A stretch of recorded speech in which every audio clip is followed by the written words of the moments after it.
Buenas tardes a todos y a todas. En nombre del GovLab, el Laboratorio de Innovación Pública de la Escuela de Gobierno de la Universidad Adolfo Ibáñez, les doy la bienvenida al lanzamiento del tercer informe anual del Repositorio de Algoritmos Públicos. El repositorio fue creado para visibilizar las diversas maneras en que el Estado toma decisiones con sistemas automatizados o semiautomatizados. Todos los años se presenta un informe anual del repositorio que incluye un análisis del conjunto de sistemas incluidos en la plataforma. Los informes anteriores y este tercer informe se pueden descargar del sitio web del repositorio algoritmospúblicos.cl. La actividad se va a desarrollar de la siguiente forma. Tendremos palabras de bienvenida de la decana de la Escuela de Gobierno de la Universidad Adolfo Ibáñez. Posteriormente, la directora del GovLab UAI, María Paz Hermosilla, presentará los resultados del informe. Y luego tendremos un panel de comentarios de parte de la ministra de Ciencia, Tecnología, Conocimiento e Innovación del Gobierno de Chile, Aysén Echeverry, Alejandro Barros, director de OpIA, y Pablo Segers, CEO y fundador de Anastasia. Agradecemos a todos su asistencia esta tarde y para comenzar entonces con lo que nos convoca hoy, tanto a funcionarios y directivos del sector público, académicos, organizaciones de la sociedad civil, empresas y personas con interés en la ciencia de datos y la inteligencia artificial en el sector público, invito a pasar al podio a María José Naudón, decana de la Escuela de Gobierno, para que nos dé la bienvenida a este evento.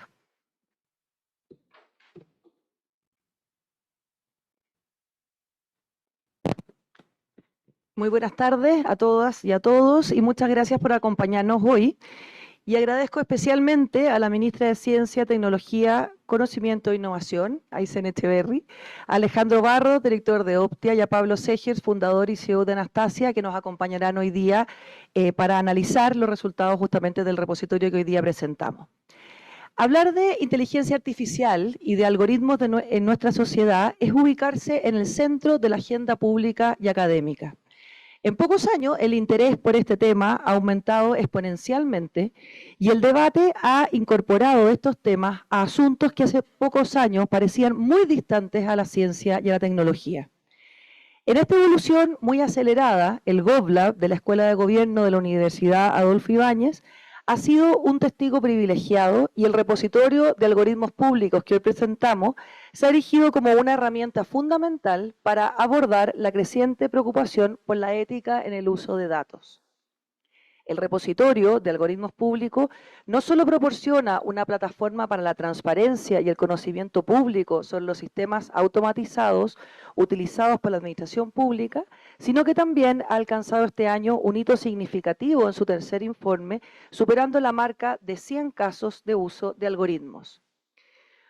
Una de las principales preocupaciones que aborda el proyecto que hoy día presentamos es la necesidad de regular y transparentar el uso de la inteligencia artificial en el sector público. En este sentido, el repositorio de algoritmos se posiciona como una herramienta esencial para promover la transparencia algorítmica y contribuir a la regulación ética de la inteligencia artificial. A través de esta plataforma se busca proporcionar información sistemática y comparable sobre los algoritmos públicos, permitiendo a diversos autores, como la comunidad investigadora, los proveedores tecnológicos y los funcionarios públicos, acceder a antecedentes relevantes para comprender el estado de la automatización de la inteligencia artificial en la administración pública. Es fundamental destacar que este informe no solo tiene implicancias académicas, sino que también influye directamente en la formulación de políticas públicas. La actualización de la Política Nacional de Inteligencia Artificial, liderada por el Ministerio de Ciencia, las discusiones regulatorias en el Congreso Nacional y la implementación de directrices para el uso de la inteligencia artificial en el sector público son hoy también algunos ejemplos. Y creo que nunca está de más repetir que resulta claro que la integración de datos es hoy central para la gestión, el diseño y la evaluación de políticas públicas y de la investigación científica. Desde la Escuela de Gobierno de la Universidad Adolfo Ibáñez estamos comprometidos en posicionar este repositorio de algoritmos públicos como un referente en el debate de políticas públicas a nivel nacional y regional, y sobre todo sobre el uso responsable de la inteligencia artificial. Por ello, para el año 2024, o sea, para el estudio que sigue del año 25, ampliaremos el alcance del mismo para incluir herramientas de código abierto que faciliten la implementación ética y responsable de los algoritmos en organismos públicos. Este esfuerzo se llevará a cabo en el marco de una segunda fase de este proyecto con el respaldo de financiamientos públicos y colaboración de distintas instituciones públicas también. Aunque es evidente que queda muchísimo por hacer, iniciativas como esta nos proporcionan una base sólida para seguir avanzando hacia una regulación ética y transparente de la inteligencia artificial en el sector público. Y como comunidad académica y profesional es nuestro deber seguir apoyando y fortaleciendo este tipo de iniciativas que promueven justamente el bienestar y los derechos de la ciudadanía en la era digital. Quiero destacar muy sentidamente el esfuerzo realizado por el equipo multidisciplinario del GovLab, por su directora, María Paz Hermosilla, y por el aporte del comité editorial que ha enriquecido este informe con nuevas dimensiones de análisis.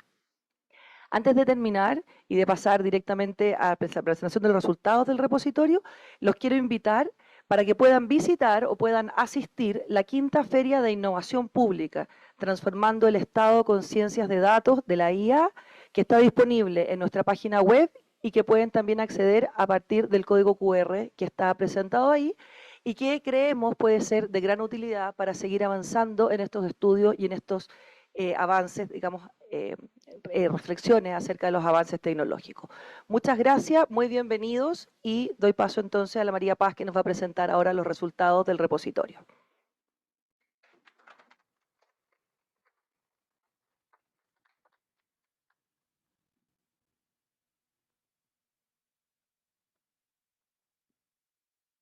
Muchas gracias, decana, por sus palabras.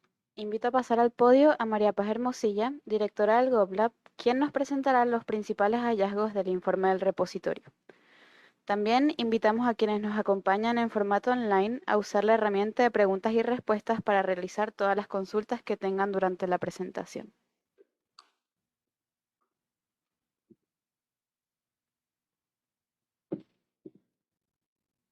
Ahí está, me estoy poniendo el timer para respetar los tiempos. Si me puede- Vale. ¿Podemos cambiar ahora la presentación? Bueno, muchas gracias por venir. Quería partir, bueno, agradeciendo por supuesto a los panelistas que están acá, a la ministra de Ciencia, a Alejandro Barros y a Pablo Seger. Y también al equipo que está detrás de este informe. ¿Ya? En primer lugar, partir agradeciendo al investigador, que ya es el segundo año que nos acompaña, es Daniel Bersovich, a los ayudantes de investigación, que este año fueron 4, los que apoyaron tanto en ciencias sociales como en ciencias de la ingeniería o de la computación, y también al comité editorial, que está integrado por profesionales académicos e investigadores de la UAI, pero también de otras universidades y también por el Consejo de Hecho para la Transparencia, que ya nos acompaña hace un año con un representante en el Consejo Editorial. Así que es un gran grupo de personas que logra hacer esto. Yo hoy les voy a presentar estos principales hallazgos de nuestro repositorio. Contarles que son 3 años de plataforma. Así se veía el repositorio ayer, porque creo que hoy día le actualizamos un logo, entonces, pero está casi igual.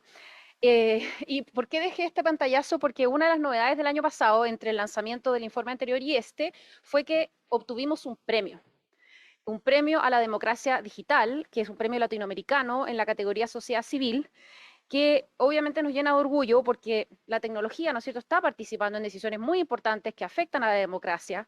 La tecnología está ayudando a las instituciones a ser más efectivas. Sabemos que la efectividad está acompañada, ¿no es cierto?, de creación de confianza, ayuda a la legitimidad. Son ingredientes claves para crear esas confianzas que necesitamos para la democracia. Entonces, el que nos hayan reconocido es una grata, es algo que pasó entre el informe anterior y este, y por eso lo queríamos compartir. Y bueno, vamos ya en el tercer año de un proyecto que partió bien humilde y ha ido creciendo de a poco. Así que agradecer también a todos los que han confiado en esto.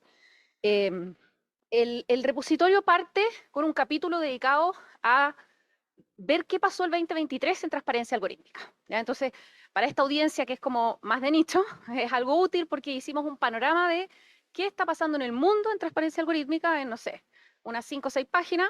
Y obviamente que lo que más está pasando en transparencia de algoritmos es inteligencia artificial. O sea, específicamente se está moviendo más el campo, por decirlo así, de la transparencia en la inteligencia artificial que en la automatización en general, pero obviamente impulsado por este, porque ustedes saben, en noviembre del 2022 se lanza ChatGPT, después las otras empresas, hasta como marzo del 2023, este tema estalló. Nunca nos habían pedido tantas entrevistas como el año pasado. Yo creo que debiéramos comparar las visitas al repositorio, probablemente estallaron gracias a los modelos de lenguaje. Y obviamente eso le dio mucha prominencia pública, y a nivel internacional el tema regulatorio más importante es lo que está pasando en la Unión Europea, donde a final de año fue el primer acuerdo político, pero hace como una semana, de nuevo, hubo otra instancia de acuerdo y más o menos fines de abril habría una ley, la primera como ley más amplia de IA que va a tener dientes, por decirlo así, porque hay otras leyes también en otros países, y las primeras exigencias de la ley de la Unión Europea van a entrar en vigencia en 6 meses más y después hasta 2 años. Esa es la, no sé si es Siri o qué. Mi voz detectó a Siri. O sea, Siri detectó mi voz. Yo tenía Alexa y después la desconecté y nunca más la aprendí porque ya me dio nervio. Bueno, entonces tenemos la ley de inteligencia artificial que va a transformar este panorama y que ya está básicamente oleada y sacramentada, le faltan como algunas cosas administrativas, pero en un mes más es ley. ¿Ya? Y en 6 meses y después vienen ciertos hitos, pero de aquí a 2 años van a haber cambios relevantes respecto de la transparencia de los algoritmos. Esta ley contempla exigencias específicas de transparencia tanto para los sistemas del Estado de alto riesgo como también para los modelos de uso general, que los que más conocemos, por supuesto, son los de los modelos de lenguaje, ¿no es cierto? Eso a nivel internacional es lo más interesante. Ahora, a nivel latinoamericano, hemos visto que varias universidades y ONGs están empezando a hacer repositorios de algoritmos públicos. Estamos muy contentos, hemos ido de hecho colaborando con ellos, compartiendo nuestra metodología. La más importante es lo que está pasando en Colombia, que publicaron una base de datos de 113 sistemas. Felicitar a Juan David Gutiérrez, que es parte de nuestro comité editorial y que lidera ese proyecto. Argentina lanzó una ONG allá, lanzó un repositorio, y también una universidad en México está empezando a hacer un repositorio. Así que estamos viendo que también hay movimiento en América Latina.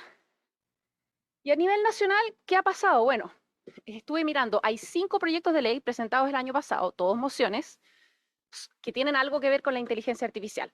Uno de ellos, el que está más avanzado, fue el que se votó hace en enero, hubo un voto en general en la Comisión de Ciencia y Tecnología, que es como el proyecto más amplio que existe, pero tenemos movimiento en el Congreso de este tema. Tenemos una circular de lineamientos, ¿no es cierto?, que publicó el Ministerio de Ciencia a finales del año pasado, y también entre enero y marzo hubo una consulta pública. Entonces también se ha estado actualizando la política nacional de inteligencia artificial. Así que todo esto está pasando. Obviamente hay más detalles en el informe, pero quería darles un contexto. Y en todas estas políticas existen exigencias de transparencia, sí, o exigencias o recomendaciones de transparencia algorítmica. Ahora, ¿cómo ha evolucionado el repositorio? Como decía la decana, superamos el n igual 100, que es como una cosa psicológica, ¿no es cierto?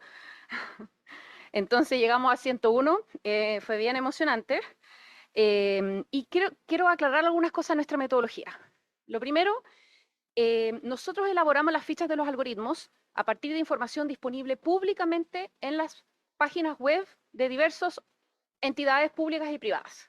¿Ya? No hacemos solicitudes de transparencia para crear estas fichas, porque hicimos eso en 2019 y nos fue muy mal, y fue muy caro y muy lento. ¿Ya? O sea, no es que no lo hayamos intentado, pero no sería sostenible tener este repositorio actualizado con esa metodología sin un buen fondo de la NIT, solo dedicado para investigación cualitativa de este tema. ¿Ya? Es imposible. Entonces, lo estamos haciendo con información públicamente disponible, pero desde cuenta pública participativa, BGI, noticias, informes al Congreso, mercado público, órdenes de compra, licitaciones, puros documentos que ya están. ¿Ya? Eso es lo primero. Después, solo publicamos información de algoritmos que son públicos. Nosotros nos enteramos de muchos algoritmos porque hacemos capacitaciones, nos cuentan los funcionarios en qué están, pero no hay nada que socialmente abierto que te diga que ese algoritmo está funcionando. Ese no lo podemos poner en el repositorio. Y lo otro es que no publicamos proyectos académicos. Tienen que haber llegado a nivel de piloto en un organismo público, ¿ya? Entonces, también a veces se hacen muchos anuncios y cosas que después como que nunca pasa nada necesariamente, entonces tenemos como una lista de monitoreo, que siempre estamos viendo, ¿ha pasado algo? ¿Lo habrán implementado? Y no es tan fácil saber. Los algoritmos los entendemos como un sistema automatizado que usa algoritmos simple o complejo y cuyo fin es apoyar la toma de decisiones o la automatización completa. Es recomendar, apoyar o tomar la decisión íntegramente. Y tenemos algoritmos de todos los tipos en el repositorio. Y contarles que este año incorporamos 3 nuevos campos de información que ya les voy a ir contando. Ahora, sumamos 26 sistemas de todo tipo, 7 eran de salud, 7 de seguridad y orden público, entonces por lo tanto tenemos que 14 de los 26 son solamente de salud y seguridad y orden público. Aquí puse algunos ejemplos. Estamos viendo, por ejemplo, algoritmos que ayudan a investigar redes criminales, algoritmos que ayudan en la prevención de la delincuencia, a fiscalizar a las empresas salmoneras, a fiscalizar a los funcionarios públicos que están afectos a las declaraciones de patrimonio e intereses. Hay un algoritmo que subimos este año que lo hubiéramos tenido al principio, que es el que decide la calificación socioeconómica, que es el algoritmo, yo digo, más influyente del Estado de Chile porque afecta a una cantidad de políticas públicas impresionante, que es de, ¿no es cierto?, del Ministerio de Desarrollo Social, y algoritmos que están tomando decisiones, ayudando, mejor dicho, a tomar decisiones a doctores que reciben a un paciente con un ataque cardiovascular en la posta central o en otras salas de urgencia.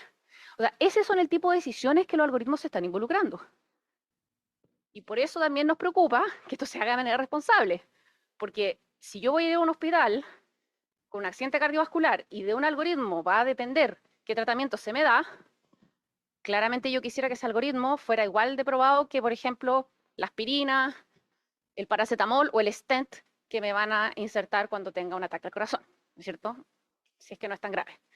Entonces, de verdad que y hay muchos sistemas de este estilo, de sistemas que en la Unión Europea serían de alto riesgo, ¿ya? Ahora, los 3 campos nuevos, ¿cuáles son? Como era el más sentido, siempre nos decían, ¿cuántos sistemas son de IA? No podemos decirlo con certeza, entonces buscamos un proxy. El proxy es declara ser IA, pero no es que nosotros certifiquemos que un sistema sea de IA. Entonces, en esta declara ser IA, lo levantamos para todos los algoritmos y vemos que un 42,6% declaran ser inteligencia artificial. ¿Ya? Que no, o sea, nosotros pensamos que hacer más de la mitad y no es así.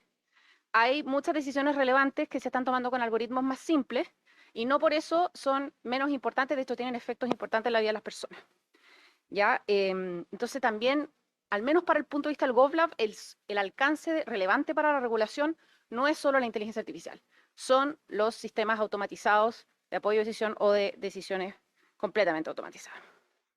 De hecho, había una polémica por el Servicio de Impuesto Interno, no sé si la vieron en el Mercurio, donde usan algoritmos para fiscalizar temas de cumplimiento de impuestos y dejaban muy en claro que no eran algoritmos de inteligencia artificial, porque eran reglas objetivas y concretas que se implementaban, pero de manera automatizada y con efectos importantes porque rechazaban o cobraban, o en el fondo, léanlo, salió creo que el sábado. Pero esta es una discusión muy importante.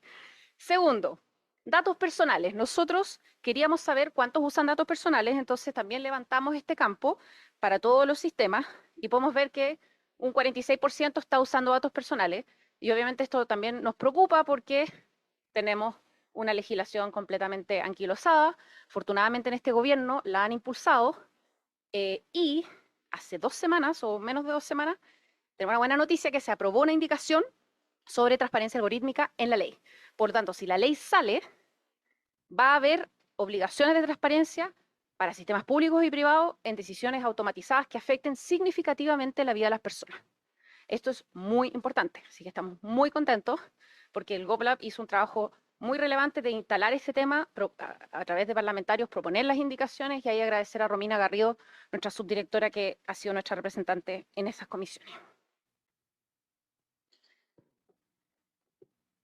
Y el otro tema, que esta pregunta y la anterior la habíamos levantado en 2021 cuando hicimos el estudio con el Consejo para la Transparencia. pero no la habíamos metido al repositorio y ahora ya como que hacemos una fusión de la metodología del 2021 con la del repositorio y hicimos esta clasificación que para quienes son funcionarios públicos conocen el formulario A1, ¿no? Bueno, esto es básicamente, esto es para brindar producto y servicio, lo que se conoce como el producto estratégico, o es para hacer soporte, recursos humanos, otros procesos transversales. La gran mayoría están ahí brindando productos y servicios estratégicos, o sea, en el core de lo que el Estado hace para apoyar a la ciudadanía y a las empresas y a las organizaciones. Así que en ese sentido esto es algo que debemos brindarle atención, ¿no es cierto? Ahora, ¿qué sectores usan algoritmos? Hasta el año pasado solo mirábamos los 10 clasificadores del gasto de nivel superior de la DIPRES, que ilustran, pero obviamente no son tan granulares. Este año bajamos a 69 del nivel 3. Esto también lo hicimos porque así vamos a poder compararnos con los colombianos de mejor forma y hacer algunos papers académicos. Tenemos que poder compararnos a nivel regional. Entonces, se puede ver en todo caso que se sigue manteniendo que los dos sectores con más sistemas en este minuto es salud y orden público y seguridad, ¿ya? Así que, y esto como que se ha mantenido. Ahora, el que más ha subido es orden público y seguridad. Ahora, ¿qué tipo de tareas realizan los algoritmos? Para eso nosotros recogemos el informe de la OCDE, o sea, no el informe, una metodología de la OCDE que propone una cierta clasificación de tareas para los sistemas. La OCDE lo propone para los sistemas de IA, pero nosotros lo recogemos para cualquier sistema automatizado. Ustedes pueden ver las definiciones de cada uno, pero por ejemplo, bueno, cierto, reconocimiento sería como reconocimiento de imágenes, reconocimiento de eventos, predicción, después soporte e interacción son los chatbots, ¿ya? Optimización, detección. Si se fijan, hay un error ahí. Sí, eso está bueno saberlo. Sí, debe ser 24,8. Qué bueno porque esto está en el informe, así que vamos a decirle a las diseñadoras. Si se fijan, la gran mayoría de los sistemas están, el 50% más o menos están acá, pero estos no dejan de tener, igual tienen un 15%, entonces son como las cosas que más se están viendo. Personalización todavía hay bien poco, como que se han anunciado ciertos proyectos, pero como que después el CERNAC por ahí dijo, el MDS tenían como cosas, pero no, parece que no ha pasado mucho en personalización, que tiene alto riesgo ético, por supuesto. Donde no hay tan buenas noticias, pero igual hicimos un cambio metodológico, fue en cómo se financian los algoritmos. Hasta el año anterior decíamos con y sin información, y a los servicios que lo hacían por su cuenta, de recursos propios, decíamos que era sin información, pero ahora creamos una nueva categoría que se llama desarrollo propio. ¿Ya? O sea, sabemos que el servicio dice yo lo hice con mi equipo, pero no sabemos cuánto costó este esfuerzo, ¿ya? Pero sabemos que lo hicieron con un equipo propio. Entonces ahí son 3 categorías que creamos. Lo que sí quiero destacar es que en esto de con información, en verdad la información que tenemos es de dónde viene la plata, pero en la cantidad de plata solo sabemos en 27 de los algoritmos, de los 101. ¿Ya? Entonces, es una minoría en donde sabemos la cantidad de plata y la fuente. Entonces, ahí esa categoría igual engaña un poco, pero al menos sabemos, no sé, que lo pagó algún fondo internacional o qué sé yo. Las fuentes, de hecho, ¿cuáles son? La institucional es la más importante, o sea, el mismo presupuesto normal de las instituciones, y ANID entra como la segunda gran fuente de los algoritmos, ¿ya? Con un 18%. Así que también ahí estamos viendo un rol importante, ¿no es cierto?, para el Ministerio de Ciencia, que en general son proyectos con universidades. Y finalmente, bueno, cuando vemos la regionalización es básicamente la realidad del país, ¿no es cierto? País centralizado, los algoritmos pasa lo mismo. La gran mayoría de los algoritmos están en la región metropolitana. De hecho, de los 101 sistemas, solo hay 22 que no operan en la RM, ¿ya? O sea, la gran mayoría operan en la RM o en varias regiones y solo una minoría son como de iniciativa regional. Entonces, obviamente que este foco de la descentralización hay que aplicarlo en todos los ámbitos de la política pública, en esta también, ¿ya? Ahora, ¿cuáles son nuestras recomendaciones? El capítulo 5 presenta estas recomendaciones, conclusiones y recomendaciones, y quería destacar solo 4. La primera es que, bueno, estamos viendo, como les decía, un impulso legislativo, hay 5 proyectos de ley. El Ministerio de Ciencia ha dicho también que va a participar en esta discusión con, no sé, probablemente un proyecto propio, ahí nos contará la ministra, pero creemos que la transparencia algorítmica tiene que estar como un aspecto medular de la legislación que se apruebe eventualmente. Así que eso es importante. Segundo, necesitamos avanzar en la aprobación de la Instrucción General de Transparencia Algorítmica. ¿Ya? Para los que no saben, el Consejo para la Transparencia tiene facultad de interpretar la ley, como dictar reglamento, ¿no es cierto?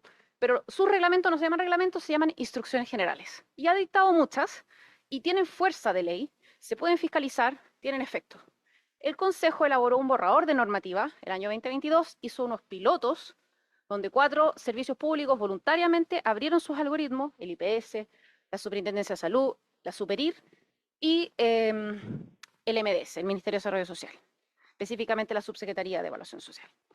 Entonces, existe un borrador de normativa y estamos a la espera de que esta normativa ya sea aprobada por el Consejo para la Transparencia del Consejo Directivo y vaya a consulta pública, que sería el último paso.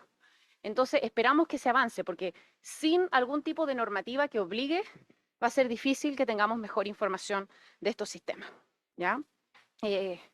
Después, y ahí yo ya lo mencioné, pero en este gobierno se ha impulsado la ley de protección de datos, pero hay que aprobar esa reforma.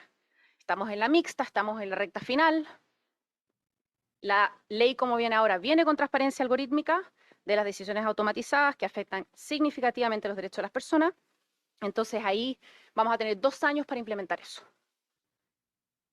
Y por eso, por todas las razones anteriores, es que los organismos públicos deben proactivamente prepararse para implementar estos nuevos requerimientos. ¿Ya? Entonces, afortunadamente no están solos, porque desde la UAI los vamos a apoyar y les voy a contar un poco qué estamos haciendo para apoyarlos, pero la ley de protección de datos está ahora, aquí, y van a tener 2 años para implementarlo. La instrucción general quizás sale de aquí a fin de año, van a tener 1 año para implementarlo. La legislación se va a demorar, pero eventualmente va a llegar. Entonces, en ese sentido, es momento de prestar atención. ¿Qué es lo que les ofrecemos a ustedes? Muchos de ustedes son funcionarios públicos y quizás están diciendo cómo lo hago, cómo avanzo. Nosotros hemos estado trabajando en esto en alianza con muchos organismos públicos. Sacamos una guía el 2021 con el BID, que la pueden descargar. Y ya en el marco del proyecto de Algoritmos Éticos y con apoyo del BID, el año 2022, con Gobierno Digital, sacamos una guía para diseñar proyectos. Y Chile Compra, el 7 de diciembre del año pasado, publicó una directiva de compra, ¿ya? Que es un documento que orienta cualquier proceso de compra, sea licitación, trato directo, convenio marco, etc. ¿Ya? Entonces, estos son herramientas que están disponibles de organismos públicos que han sido elaboradas con la universidad, pero que son cosas del mismo Estado, ¿ya? Que ustedes pueden usar. Y la gran novedad es que el repositorio se va a transformar. 2024 es un año de cambio. En vez de tener solo fichas de casos, que es lo que ustedes encuentran, estos 101 casos de uso, ustedes van a encontrar herramientas para implementar algoritmos de manera responsable. ¿Ya? Herramientas diseñadas para el sector público, porque tenemos recursos de ANID para precisamente testearlas con organismos públicos. Hay 3 herramientas que vamos a publicar de aquí al próximo año, las primeras 2 el próximo mes, en abril. Y una de esas 2 es la ficha de transparencia del modelo. Entonces, muy pronto va a haber herramientas en formato beta, por supuesto, vamos a ir mejorándolas, ¿no es cierto?, bajo metodologías ágiles, y en este proyecto están apoyando muchos organismos públicos. Agradecer, la semana pasada tuvimos un taller para testear la ficha de transparencia, estaba el IPS, el Servicio Civil, Consejo para la Transparencia, Gobierno Digital, Chile Compra, la Suceso. Entonces, todos estos organismos están ahora trabajando en esto. Ellos son los early adopters, pero sabemos que muchos de ustedes también les interesa, entonces muy pronto va a haber herramientas para avanzar. Dejarlos invitados a la feria, que ya la decana ¿no es cierto?, les avisó. Tenemos 4 talleres entre miércoles y viernes, todos gratuitos, así que inscríbanse, avisen en sus servicios públicos, todos muy invitados. Y finalmente descarguen el informe, lo subimos como a las 5 de la tarde, así que si no lo han visto, lo pueden descargar usando ese QR. Muchas gracias. Y ahora vamos a pasar, ¿no es cierto?, al panel, pero los dejo con Mariana. Gracias.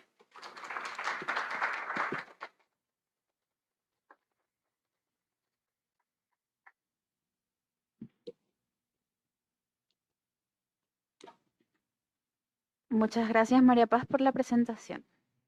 A continuación, invito a sentarse a nuestros panelistas, quienes recibieron el informe previamente y realizarán una ronda de comentarios. Este panel será moderado por María Paz Hermosilla. Invito a pasar adelante a Aysén Echeverry, Ministra de Ciencia, Tecnología, Conocimiento e Innovación del Gobierno de Chile, Alejandro Barros, Director del Observatorio Público para la Transparencia e Inclusión Algorítmica, OPIA, y Pablo Segers, CEO y fundador de la empresa Anastasio.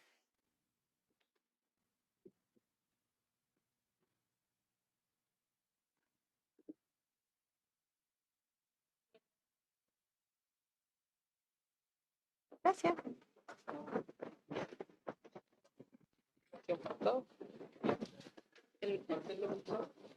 ¿Aló? Sí, ahí sí, súper. Bueno, viene los comentarios. Les compartimos el informe hace como 10 días, así que hubo tiempo ahí suficiente, ¿no es cierto?, para pensar y les agradecemos los comentarios. O sea, este proyecto ha ido creciendo gracias a muchas opiniones de muchas personas. De hecho, Alejandro Barro fue el que lo vio en 2021, como no sé si fue en octubre, y nos dio como en la primera ronda de feedback. Y creo que fuiste el que nos dijo lo de los datos abiertos. Así es. Y lo hicimos, por supuesto. Así que el feedback es muy importante. Así que vamos a partir con la ministra de Ciencia. Todos van a hablar 7 minutos. Y luego vamos a dar una ronda para que se respondan entre ellos y luego abrir a preguntas de ustedes, de la audiencia. Así que si están online, pueden hacer las preguntas por preguntas y respuestas y obviamente a la audiencia le podemos dar la palabra. Así que adelante, ministra. Súper, gracias. Nos avisan del tiempo, ¿no? A ver, bueno, primero que nada, muchas gracias por la invitación a la UAI, al LabGov. Felicitaciones por sostener el proyecto en el tiempo. A veces cuesta más sostenerlos en el tiempo que echarlos a andar. Sí. Así que el ejercicio de tener ya una tercera versión... Estamos creo llenos de que pilotos. Sí, estamos llenos de pilotos. Bueno, de pilotos de algoritmos también. Pero la lógica de poder sostenerlo en el tiempo y el compromiso de la universidad y del equipo y todo, creo que hay que hacerlo ver, resaltarlo, es importante, es bueno que las iniciativas permanezcan. Yo fui interpelada varias veces durante la presentación, así que creo que eso habla también de la importancia de este tipo de iniciativas, ¿verdad? Cuando existe un espacio como una universidad, en este caso, que toma este rol de alguna forma, fiscalizar es una palabra muy fuerte, pero estar atento a lo que el Estado hace y cómo el gobierno va implementando los distintos lineamientos y políticas, habla de un ecosistema de ciencia y de tecnología que funciona de buena manera. Y cuando además vemos a una agencia como la NID, siendo el segundo financiador de estas iniciativas, uno se sorprende. Yo se pensaba que era la Corfo, pero habla mucho de el rol que está teniendo la investigación y cómo la investigación aplicada hoy día tiene una vocación de mejora de los servicios públicos súper clara. Este mismo proyecto es un FONDEF financiado por la NID y creo que habla, es así, ¿no es cierto? En la segunda, desde julio del año pasado. Desde julio del año pasado, ya no estoy tan perdida. El último año, digamos. Ya, está bien. Pero habla de la necesidad de articular estas distintas piezas, ¿verdad? Ahora, al igual que en una universidad, este tipo de iniciativas se sostienen en la medida de que hay, en el Estado, se sostienen en la medida de que hay una visión política, pero también excelencia en la implementación y cómo estas iniciativas se empiezan de alguna manera a involucrar con el engranaje de la administración pública. Y quería yo referirme un poco a eso, a cómo esos elementos están presentes y están súper presentes en el tipo de iniciativas que hoy día son parte del repositorio y de, que, en el fondo, las áreas donde los algoritmos se están implementando. Partiendo por lo de la visión política, ¿verdad? Nosotros partimos hablando de inteligencia artificial en el 2018, diría yo, con más fuerza. Se generó una política de inteligencia artificial en el 2021, esto es la administración anterior. Esta administración recogió el guante y en lugar de decir, no, borrón y cuenta nueva, partimos con una nueva política, dijimos, calma, aquí hay un instrumento que ha funcionado, que de hecho nos tienen una posición de liderazgo latinoamericano junto con otra iniciativa, no solo por la política, pero claramente tuvo una influencia. Pero sí requiere de una actualización que tiene que construirse con un proceso participativo, abierto y que nos ayude a hacernos cargo de que, bueno, esta tecnología ha cambiado un montón en los últimos años. Eso se suma a algo que también es una decisión política, que es la de impulsar el uso de estas tecnologías en los servicios. Lo mencionaba la María Paz, que esto está vinculado a la UNO, ¿verdad? Objetivos estratégicos. Objetivos estratégicos está en el corazón de lo que más cambia en un estado entre un gobierno y otro, porque es el lugar donde uno va poniendo las fichas, ¿verdad? Y cuando las fichas están puestas en los objetivos estratégicos y uno ve que hay una intención de abordar esos objetivos desde la tecnología, es porque hay una visión detrás de la incorporación de tecnología en los servicios públicos y de tecnologías bastante avanzadas como algoritmos, inteligencia artificial, que se manifiesta en el cómo los organismos públicos lo están implementando. Lo mismo que en las áreas. No es trivial que el mayor crecimiento esté en seguridad. No es trivial que el mayor crecimiento esté en salud, ¿verdad? Porque son hoy día las preocupaciones esenciales y los espacios donde el gobierno está poniendo las fichas a la hora de mejorar sus instituciones, su capacidad de respuesta y echando mano a todo lo que tenemos disponible, ¿verdad? Aquí hay situaciones que son de urgencia, hay temas que son rápidos y contingentes y vamos, o sea, las tecnologías tienen algo que puede ayudar con eso. Ahora, ese esfuerzo requiere de una continuidad posterior, ¿verdad? Así como nosotros tomamos la posta con la política, es parte de la pega, no del Ministerio de Ciencia, sino que de todos nosotros, de que la posta continúe en un gobierno siguiente, que sea evidentemente, porque hay un convencimiento y creo que hay un ecosistema que es capaz de sostener esto y de realmente beneficiarse de lo que la tecnología puede proveer. Eso como por el lado de lo bonito. Ahora, desafíos hay infinitos y yo creo que la María Paz hacía el comentario respecto de la ley, ¿verdad? Una cosa es lo que podamos avanzar en recomendaciones, la regulación evidentemente es un tema. A todos los que están ansiosos y dicen, ¿por qué no ingresan con la ley? Es todo para proteger a la ley de datos personales. La ley de inteligencia artificial entra en coordinación con ello y si no sale datos personales vamos a enredar esa tramitación y todos queremos que datos personales salgan. Así que está ahí a la espera de que eso se resuelva. Con priorización absoluta, tercer trámite, ya debiera salir y vamos a celebrar todos juntos ese día. Pero dicho eso, claro, la regulación es un componente importante, se avanza con recomendaciones como ocurre con la circular, pero cualquier cosa que hagamos desde la regulación va a ir necesariamente más lento que la tecnología. Eso va a ir más lento, o sea, no hay regulación, le podemos poner todos los sandbox que queramos, podemos innovar en todo lo que queramos, no va a ir lo suficientemente rápido. Y eso pone desafíos que son aún mayores.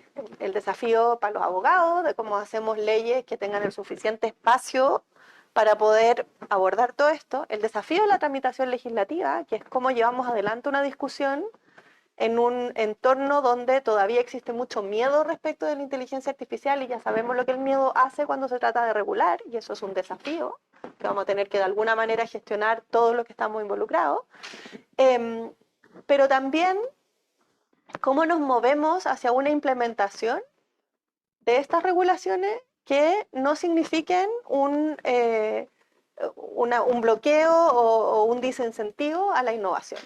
Y quiero con esto ya cerrar y dejarlo como una pregunta que creo que nos tenemos que hacer todos, ¿verdad? Estamos todos observando lo que pasa con la regulación de la Unión Europea, estamos todos convencidos que la forma de avanzar es con este formato de análisis de riesgo de la inteligencia artificial. Algunos están yendo por un análisis ex ante, otros están yendo por un análisis ex post, pero implementar eso va a requerir una cantidad de tecnología y de tiempo y hacerlo en una velocidad que sea lo suficientemente rápida de lo que el mercado y las innovaciones requieren, que no hay absolutamente ningún país en el mundo que tenga la capacidad de hacerlo. Ninguno, porque va a haber que generar algoritmos, va a haber que pensar cómo se hace, va a haber que testear, y estamos hablando, bueno, mi lápiz, estamos hablando de desarrollos, a veces de proyectos de investigación ANID, a veces de empresas muy grandes, con presupuestos que son del tamaño de un país, y que por lo tanto no hay forma. O sea, igual como no hay forma que la regulación se haga cargo de todo, no hay forma que la implementación aislada de un solo país en un formato de riesgo nos permita hacernos cargo de la velocidad de todo esto. Y ahí, por eso quiero plantear la pregunta. Yo creo que hoy como nunca, estamos enfrentados al desafío de hacer regulaciones e implementaciones de esas regulaciones que sean globalmente interoperables. No hay otra forma. O nos ponemos todos de acuerdo en cómo esto avanza y nos aseguramos de que los estándares de riesgo sean más o menos parecidos y lo que la agencia regulatoria de Irlanda dice pueda servirle a lo que hace la de Holanda y a la de Argentina y la de Chile, o vamos a terminar con un caso de no implementación o de inutilidad de una regulación que finalmente a quien va a perjudicar es a todos los ciudadanos cuyos derechos estamos tratando de proteger con estas cosas. Entonces, con esto cierro. Quiero de nuevo felicitar el esfuerzo, resaltar cómo esto es una prioridad del gobierno. Se me olvidó mencionar, súper importante todo lo que está haciendo modernización del Estado en temas de datos abiertos, en temas de interoperabilidad, el traspaso del gobierno digital al Ministerio de Hacienda y todo lo que eso significa.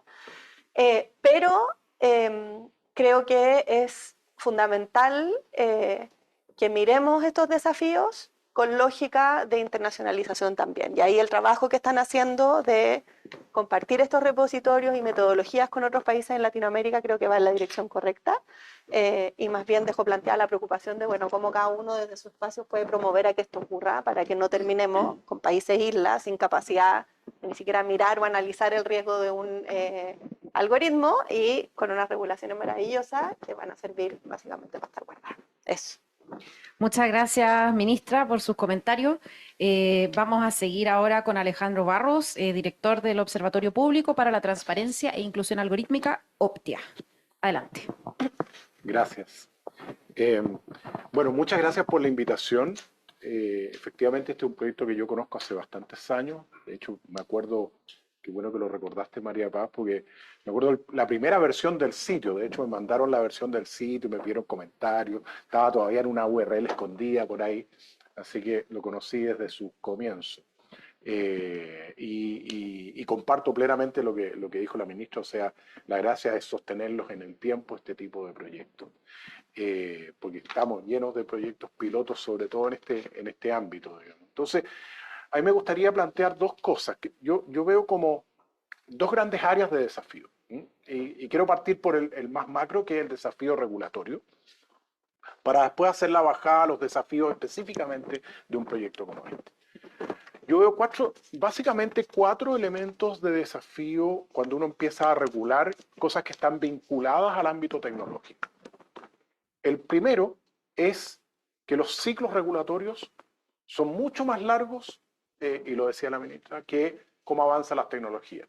Déjenme recordarles solo un ejemplo. Ley de Delito Informático, año 1992. Nos demoramos 30 años en actualizarla, ¿no? Y la actualizamos hace un año y medio atrás. Piensen ustedes, el año 1992 no existía ninguna de las redes sociales que nosotros usamos todos los días, y ese era nuestro marco regulatorio de delito informático, que lo tuvimos durante 30 años. Segundo desafío, regular pensando en los paradigmas de los cuales estamos instalados. Entonces, establecemos muchas regulatorias,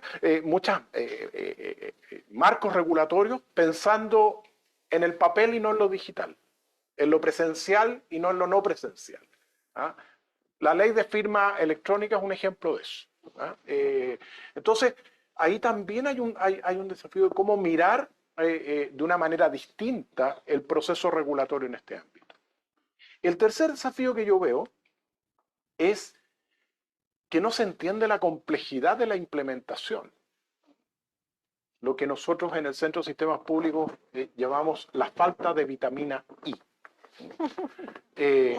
Porque una cosa es tener una ley y la otra es que funcione, que se pueda fiscalizar. ¿Ah? Déjenme darles un ejemplo respecto, porque se mencionó, ya hay varios proyectos de ley dando vuelta. Yo el primero que vi fue el del diputado Lago Marcino. Ese proyecto de ley tiene dentro de, así como entró, digamos, inicialmente, se le han hecho algunos cambios, digamos, yo espero que no salga, tengo prendidas varias velitas para que no salga, de hecho he ido a la comisión a decir que no es buena idea que los...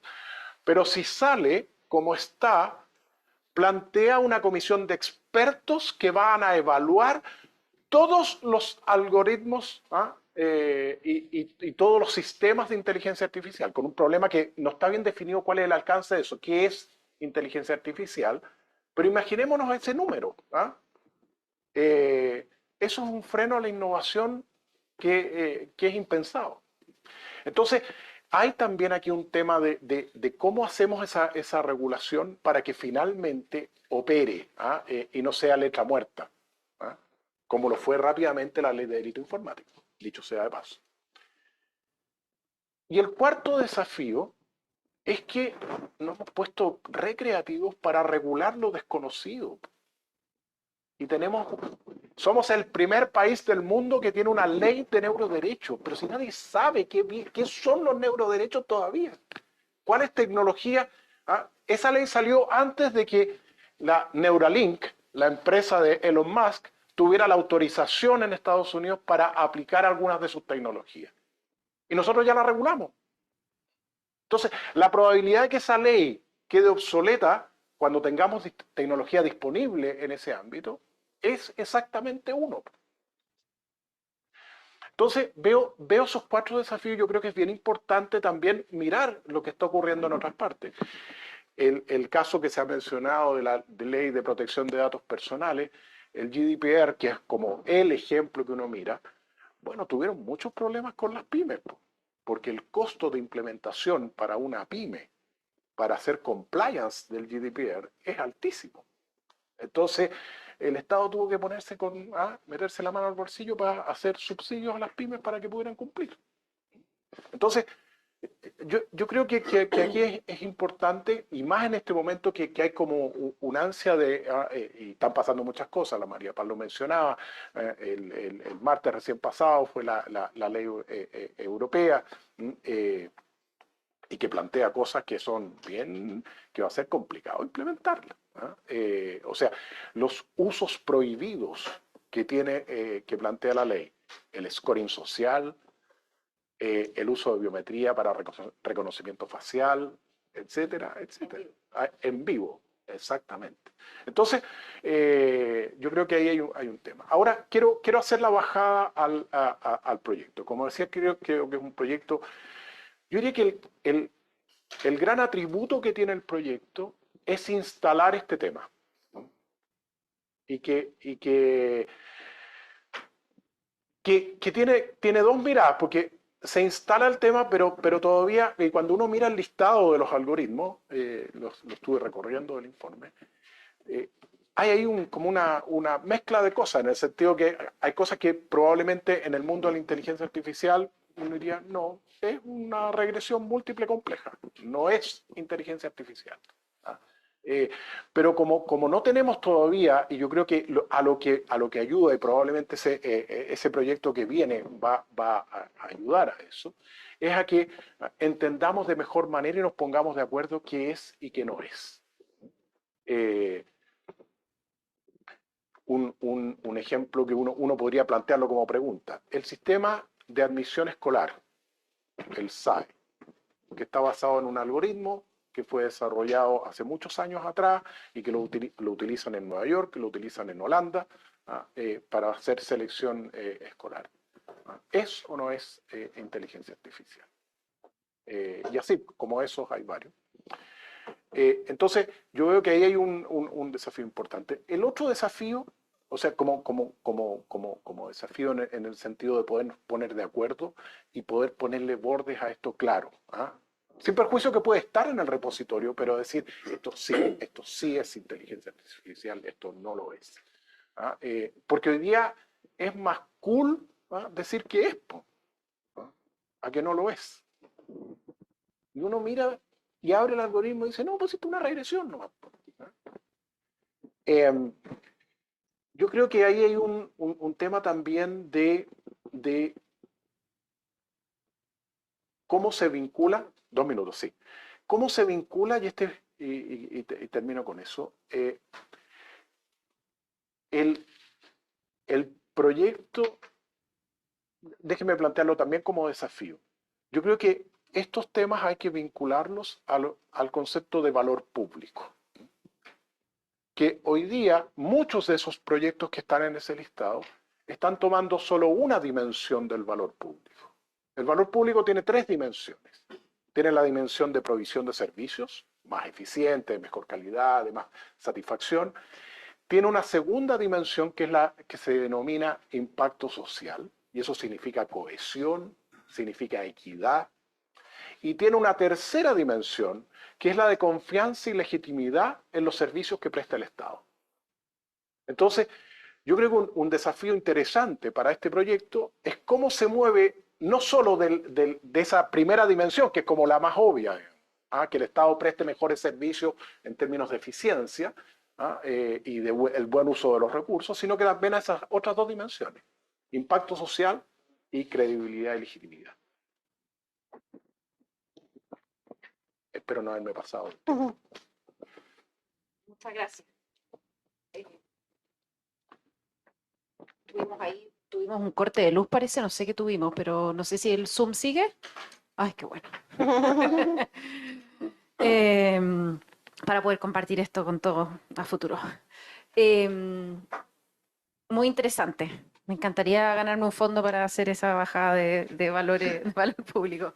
No, pero porque de todas maneras, no, pero ¿cómo? Soy evaluador, Anita, así que no. No, claro, no es- vamos a hablar a eso. No, claro. Bueno, de paso, a mí me encantaría sumar al proyecto algún doctorado en administración pública, así que si por aquí anda alguien como que su tema es modernización del Estado como doctorado, puede ser de las ciencias sociales, da lo mismo, venga a conversar conmigo, ¿ya? Porque nos falta como alguien con esa mirada en el comité editorial y podemos colaborar para que saquen su paper y todo, ¿ya? Así que aprovecho. Ya, vamos ahora con Pablo Segers, que es CEO y fundador de Anastasia. Queríamos tener a alguien del sector privado, aunque Pablo también tiene una larga trayectoria, ¿no es cierto?, en la parte académica, pero hoy día viene en representación del sector privado. Así que adelante, Pablo. Bueno, muchas gracias. La verdad es que aprendí mucho leyendo el informe y me encanta. Así que lo agradezco. Estos son problemas muy complejos, con muchas dimensiones, muy difíciles de entender. Yo ya tengo 56 años y cuando estaba en tercero medio en 1983, me preguntan por qué, y yo dije, la inteligencia artificial es mi camino y he estado 40 años dedicado a esto. Saqué mi doctorado en la parte del diseño matemático de los algoritmos y puedo construir todo lo que existe, lo entiendo. Y me salí del track académico y me metí a hacer empresa en 2017. Y me pasa una cosa que se mencionó, es que tenemos susto a la inteligencia artificial y no sabemos lo que es. Es curioso tenerle susto a algo que uno no puede definir. Eso significa que es un susto transmitido por otros. Y yo creo que todo lo que hagamos en entender la inteligencia artificial y sus dimensiones es algo que nos debemos a nosotros mismos, porque no podemos estar reaccionando a los sustos que tengan los europeos, los norteamericanos, si no entendemos realmente lo que es. Pues si reaccionamos de esa manera, vamos a terminar quién sabe dónde, y no vamos a entender muy bien qué pasó. Entonces yo creo que este informe es un excelente paso en esa dirección. Y yo lo que quería ofrecer, una comparación entre lo que el informe implica con respecto a los algoritmos públicos y lo que yo veo en las empresitas que estoy armando. No tan empresitas, pero porque la transparencia de los algoritmos no es algo que se desea a nivel de sociedad porque a alguien se le ocurrió, sino que porque es necesario. Y no es que sea necesaria porque a algún legislador se le ocurrió que era necesario, sino que es porque es necesario hoy día. Entonces yo la necesito en mis empresas, hoy. Y yo no puedo esperar la velocidad de la legislación, entonces me tengo que hacer cargo del problema hoy. Entonces les voy a contar a qué me refiero específicamente.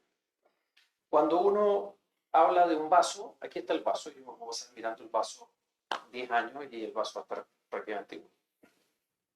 En cambio, un algoritmo, sea o no de inteligencia artificial, el algoritmo, miren todas las cosas que pueden pasar. Si se diseña para funcionar con datos y me cambia los datos, cambia el algoritmo. Si el algoritmo está compuesto por montones de bloques, por ejemplo, nosotros en la empresa corremos cosas en Amazon, y corre sobre todo el sustrato tecnológico de Amazon, y en Amazon hacen una actualización, mi algoritmo que está arriba cambia, y yo ni siquiera voy a saber. Los algoritmos no son cosas monolíticas como este vaso, sino que son cosas muy complejas, compuestas de muchos subcomponentes, y basta con que cambie uno y cambia el algoritmo. Entonces, tenemos los datos y tenemos los algoritmos, y más encima, normalmente estos algoritmos interactúan con la realidad y van cambiando, mutando en forma continua. Entonces esto es una pesadilla, así de sencillo. Cambia todo el tiempo. Nosotros, por ejemplo, en Anastasia, es habitual para nosotros crear millones, te lo digo así, millones de inteligencias artificiales en materia de horas y destruirlas, y después ocupamos otras. Son desechables para nosotros. Entonces, y así funciona en gran parte de las empresas. Entonces, esto es realmente complicado. Pero el problema más complicado para mí no es ese. Porque por último podría decir, ¿sabes qué más? Esto me da lo mismo lo que sea, pero por lo menos que haga lo mismo siempre. Y uno podría medirlo afuera que lo que hace. Ok.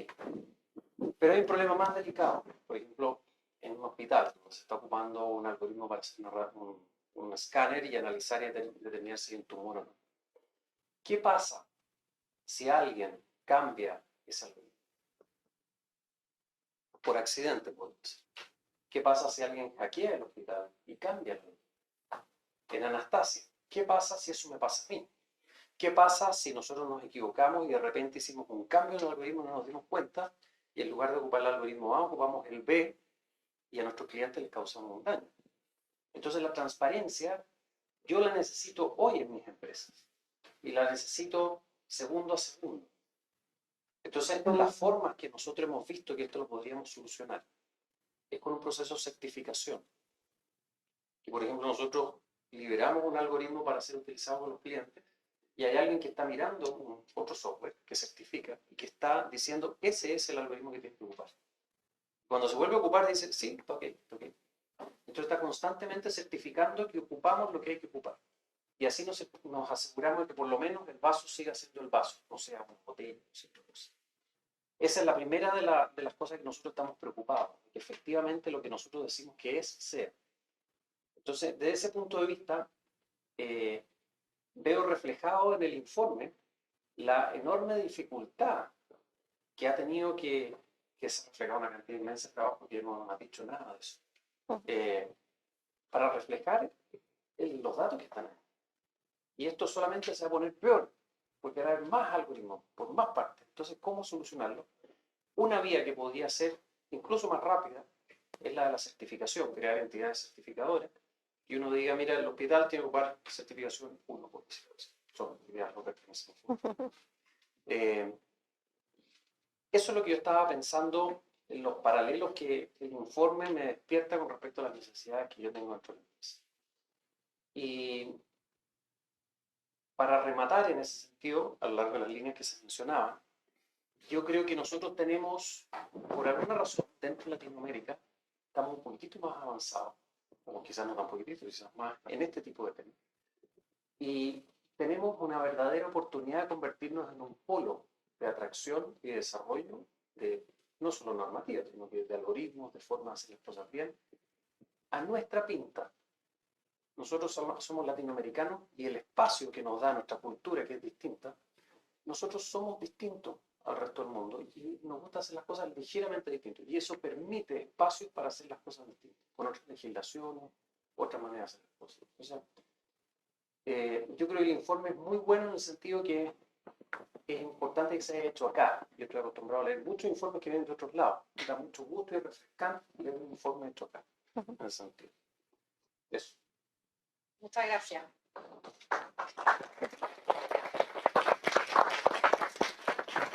Gracias a los tres panelistas. Ahora les vamos a dar 2 minutos a cada uno para comentar lo que quieran comentar de lo que hayan dicho los demás. Pero vamos a, bueno, creo que partimos con la ministra. Sí, adelante. Ok, en 2 minutos. Un comentario respecto de el valor social, impacto social y credibilidad. Y esta idea de qué es y qué no es inteligencia artificial y lo cool.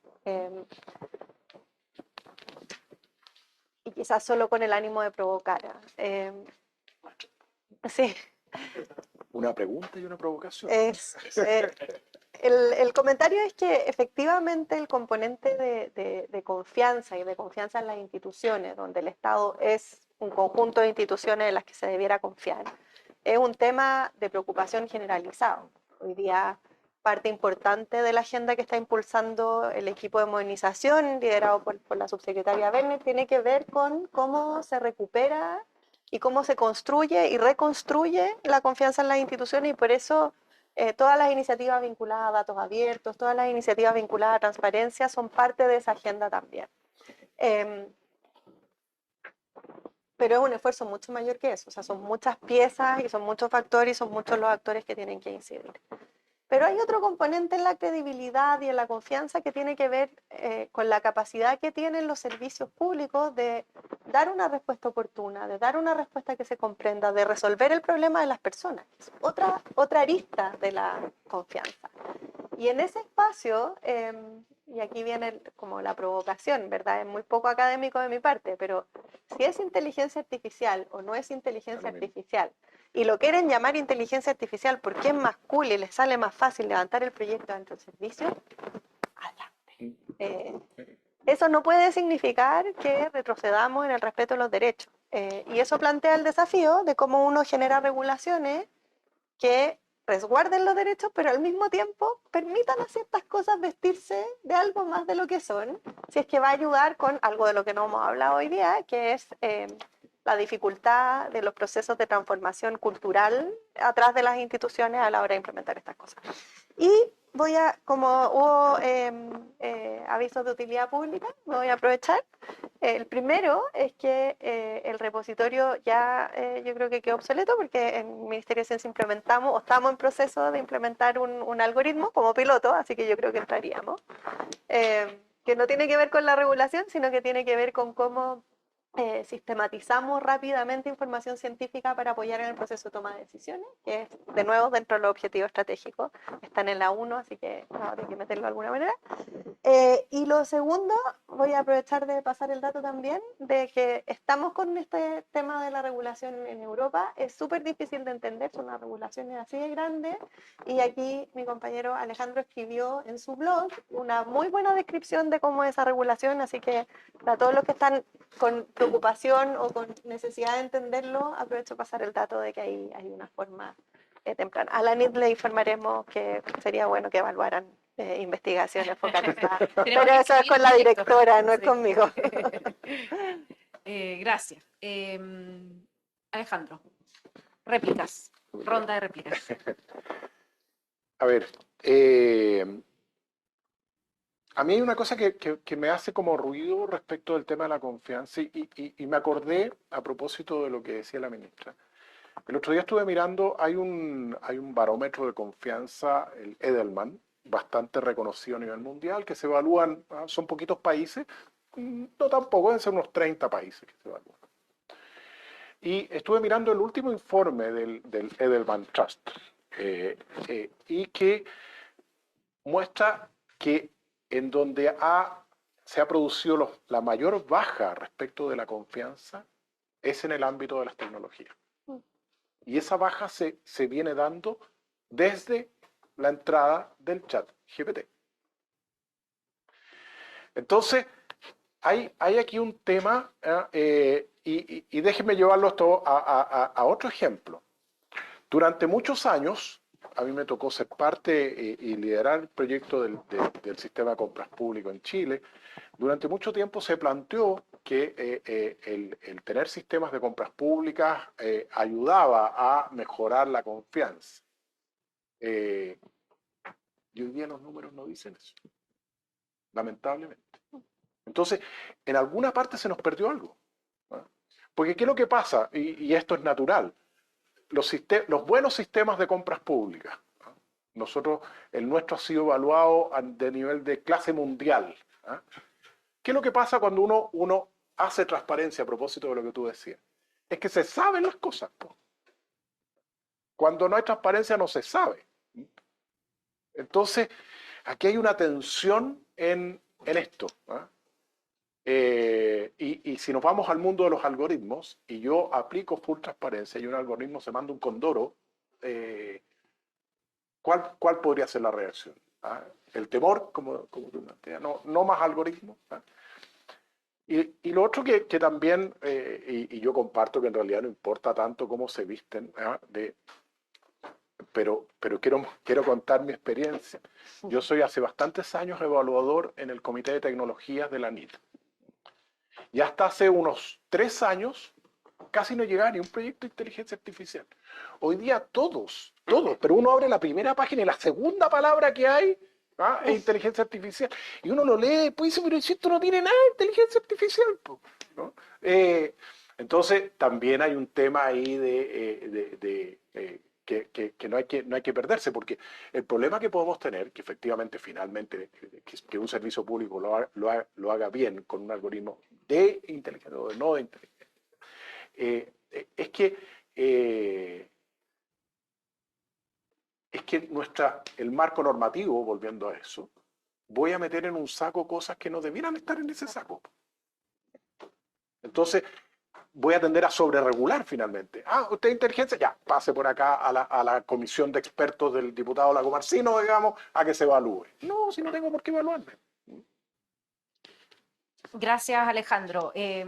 Recordamos a la audiencia online que se pueden hacer preguntas, que me las van a mandar, que yo de hecho ya han llegado un par, mientras ahora le damos tiempo a Pablo para que haga su réplica y pasamos a las preguntas. Cortito, la verdad que estoy completamente de acuerdo con la ministra. Yo que, tal como lo declaré, me encanta la inteligencia artificial. Estaba dedicado a eso, soy académico, me encanta el algoritmo, me lleno la boca con la inteligencia artificial. Me cambié a las empresas y a mis clientes les importa un rábano. Si lo pudieran hacer con un gato, lo harían con un gato. A ellos les interesa resolver un problema. Entonces, la verdad que esto es una herramienta, es un desatornillador de paleta o de cruz. Eso es lo que es, y hay que mirarlo así. Y no es más que eso. Entonces, hay que ver cómo adecuar eso para que efectivamente no queden cosas sobrereguladas o subreguladas, porque van a haber de las dos. Y el problema es muy complicado. Por ejemplo, nosotros operamos en México y le damos servicio a una cadena de farmacias que atiende a 17 millones de mexicanos, tiene 1.600 tiendas. Y, por ejemplo, la máquina podría detectar que alguien compra metformina, por lo tanto es diabética, y establece que para aumentar el ticket de venta le va a ofrecer comprar un dulce. En este caso no se ha dado. ¿Está bueno o está malo? Me miran con cara de está malo, pero no lo voy a decir. Miren qué complicado es porque efectivamente no tiene nada de bueno andar ofreciéndole dulces a una persona que es diabética. Pero ¿qué tal si esa señora siempre viene con su hijo? En realidad la máquina había detectado eso y el dulce es para el hijo. Entonces fíjense el dilema. Nosotros no estamos ni cerca de tener este tipo de dilemas en la empresa por las condiciones del servicio que damos. Pero asumo yo que la gente son niños, somos niños, y no le reconozco su habilidad de tomar decisiones y hago que la máquina las tome por la persona y no le ofrezco dulce a la señora. O le ofrezco dulce, sandía, bebidas con azúcar, de todo, y que la persona se las arregle. Y por supuesto después va a haber un titular en el diario que va a decir empresa tal se hace millonaria vendiendo el azúcar a los diabetes.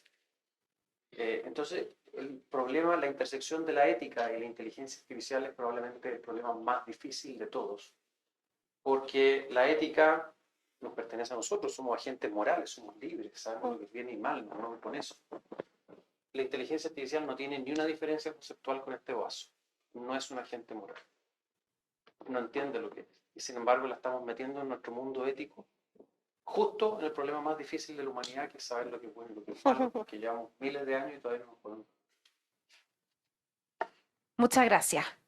Bueno, entonces ahora vamos a tener los próximos como poco menos de 20 minutos, 15 minutos de preguntas. Sí, voy a dar en algún minuto preguntas de la audiencia, pero cuando lo haga tienen que prender el micrófono. Y partir con una pregunta para la ministra, aprovechando que la tenemos. Ministra, ¿qué medidas se están tomando en el marco de la implementación de la circular, ¿no es cierto?, que entró en vigencia el 1 de enero, de uso de la IA para el sector público, para garantizar, o sea, para apoyar en el fondo la responsabilidad y la ética de los algoritmos, especialmente considerando este uso en casos tan sensibles como los que ha mostrado el repositorio? A ver, la circular entró en operación el 1 de enero y hay que entender su implementación en el contexto de los ejercicios presupuestarios y la forma en cómo la administración se planifica. Y por lo tanto, hay dos momentos donde vamos a ver un impacto. Uno es en las planificaciones de gasto y en los temas de capacitación de los funcionarios públicos, que ocurre durante el primer trimestre del año en el fondo. Y el segundo, al momento de la formulación del presupuesto del año siguiente, cuando los distintos servicios presentan sus proyectos de tecnología a través de los EVALTIC y tal. Esos dos momentos, en el fondo, están todavía en curso, por lo tanto, no tenemos una evaluación aún. Estamos observando qué pasa. Gobierno digital, que es la contraparte técnica de todo esto y quienes están a cargo de los estándares y tal, han recibido preguntas, pero el proceso de evaluación lo vamos a tener junto con el flujo. Yo tiendo a pensar que no vamos a recibir mucha información en esta primera pasada. Y eso era parte del análisis que hicimos cuando diseñamos la circular. Habían distintas alternativas. Uno podría haber dicho, vamos con regulación obligatoria al tiro y lo activamos, pero el efecto que eso podía tener a nivel de los jefes de servicio a la hora de decidir implementar iba en contra de decir, bueno, ocupemos todas las herramientas que tengamos para mejorar el servicio. Optamos por hacer algo mucho más blando, que es una recomendación para empezar a instalar la idea y sobre todo para darle una señal a los servicios que estaban dubitativos de que era importante avanzar en esta dirección. Entonces, resumido, impacto en los servicios, yo creo que vamos a tener poco. Impacto en el número de algoritmos nuevos que se están usando, de nuevos servicios que van a quererlo, yo espero que sea mayor.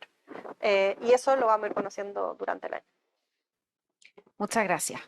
Nos llega una pregunta online que nos preguntan sobre cómo los algoritmos de seguridad están utilizando los datos personales, ¿ya?